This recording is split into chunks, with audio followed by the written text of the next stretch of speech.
malam dan selamat datang kembali di podcast edukatif kita. Nah, pada kesempatan kali ini kita akan membahas topik yang sangat penting dalam dunia biosensor, yaitu enzim sebagai biorecognition element.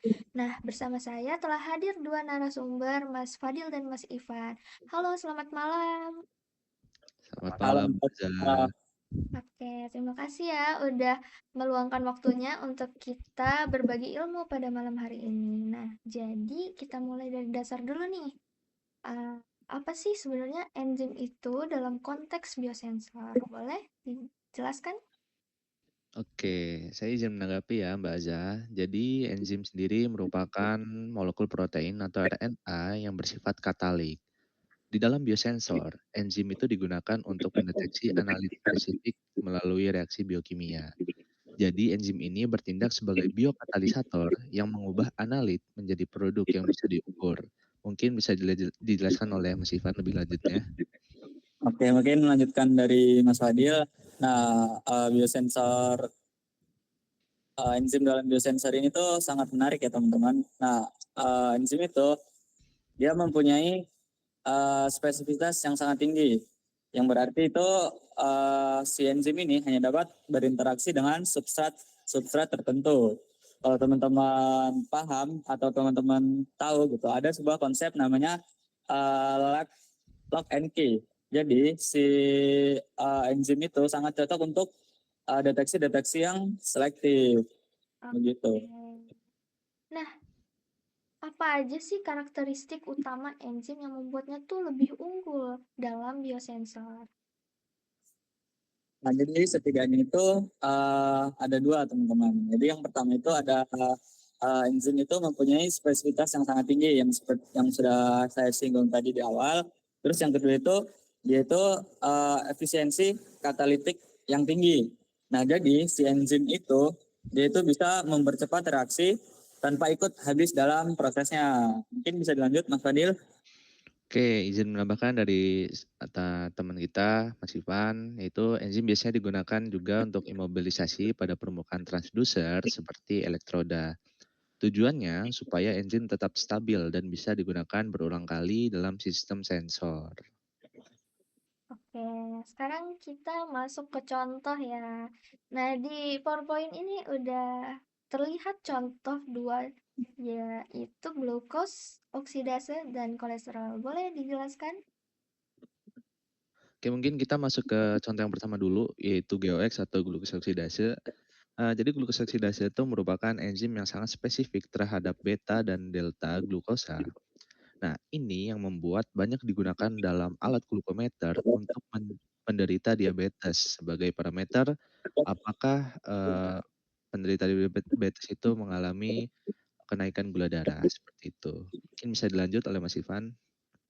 Nah, eh, ini kan namanya glukos oksidase ya teman-teman. Nah, jadi seperti namanya, si glukos oksidase itu dia itu akan mengoksidasi glukos dan kemudian dia itu akan menghasilkan H2O2 atau yang bisa disebut dengan hidrogen peroksida.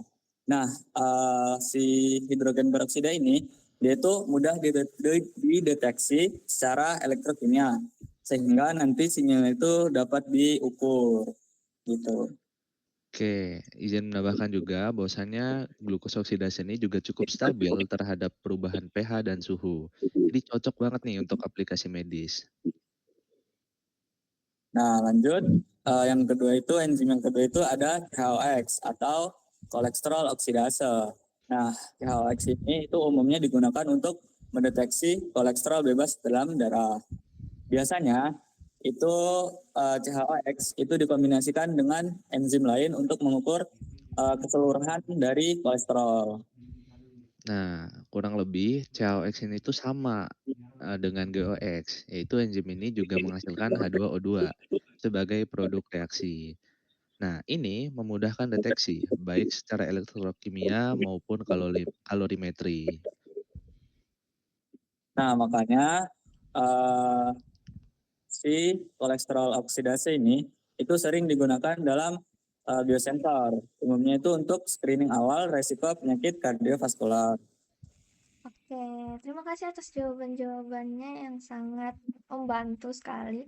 Nah, jadi secara umum, gimana sih mekanisme kerja enzim ini dalam biosensor? Oke, mungkin kurang lebih sama ya mekanisme kerja dari kedua enzim ini. Jadi kita rangkap aja jadi satu. Jadi secara sederhananya, analit itu akan berkaitan dengan enzim, lalu akan terjadi sebuah reaksi katalik yang menghasilkan produk tertentu. Nah, sedikit tambahan ya, produk tersebut kemudian itu nantinya akan diubah menjadi sebuah sinyal yang dapat diukur. Contohnya itu ada sinyal listrik. Nah, jadi untuk alur singkatnya itu, yang pertama itu analit itu akan berikatan dan kemudian akan terjadi reaksi enzim yang kemudian akan menghasilkan sebuah produk. Nah, produk tersebut akan menghasilkan sinyal-sinyal tertentu yang kemudian dapat diukur, begitu. Oke, nah jadi sekarang kita boleh dong bahas kelebihan dan kekurangan. Nah, kita mulai dari GeoX dulu. Boleh, Mas Ivan? Nah, untuk GeoX ini kelebihannya itu yang pertama itu ada spesifik, terus dia stabil, kemudian murah meriah, dan kinetika reaksinya itu bagus. Oke, izin menambahkan juga ya, bahwasannya di tiap kelebihan itu pasti ada kekurangannya. Tentu di GeoX sendiri itu ada beberapa kekurangan, salah satunya adalah ketergantungan terhadap oksigen.